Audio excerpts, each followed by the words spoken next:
شكله طبعا زي ما احنا شايفين الوانه مميزه، واتجدد برضو في عهد الملك فؤاد. والقفل طبعا موجوده قدامنا هنا يمين وشمال، وموجوده في النص بس مش ظاهره من النجفه.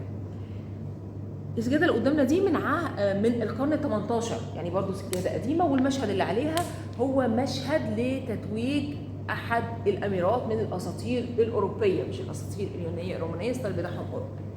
طب ايه كمان بنشوفه من القطع المميزه هنا؟ التمثال اللي قدامنا ده السيده من الرخام والنحاس. شايفين الجزء النحاس اللي تحت اللي هو المربع اللي هو قاعده التمثال ده خزنه في مكان المفتاح اهو، شايفينه؟ فممكن يستخدم كخزنه، هم بيحبوا الحاجات الغريبه والمميزه. كمان ترابيزه من النحاس والسافر، في النص صوره نابليون وحواليه اهم قاده الجيش بتاعهم.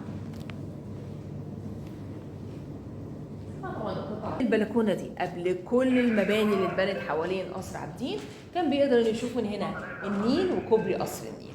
طبعا في اماكن كده بتشوف الاهرامات ركوب في الاسطح العاليه، فهو كان من هنا بيشوف كده، فكان بيحب جدا انه يقعد في الصالون. كمان في قطع مميزه، قطع دول كمان فرانسوالين. القفل اللي بيفتح الدولاب موجود مختفي وسط الزخارف النباتيه، فعمل طبعا لينك على طول تصميماته مميزه سواء في التصميم او في الاختراعات اللي بيعملها داخل التصميم. طب ليه كمان الخديوي اسماعيل كان بيحب يقعد في الصالون ده؟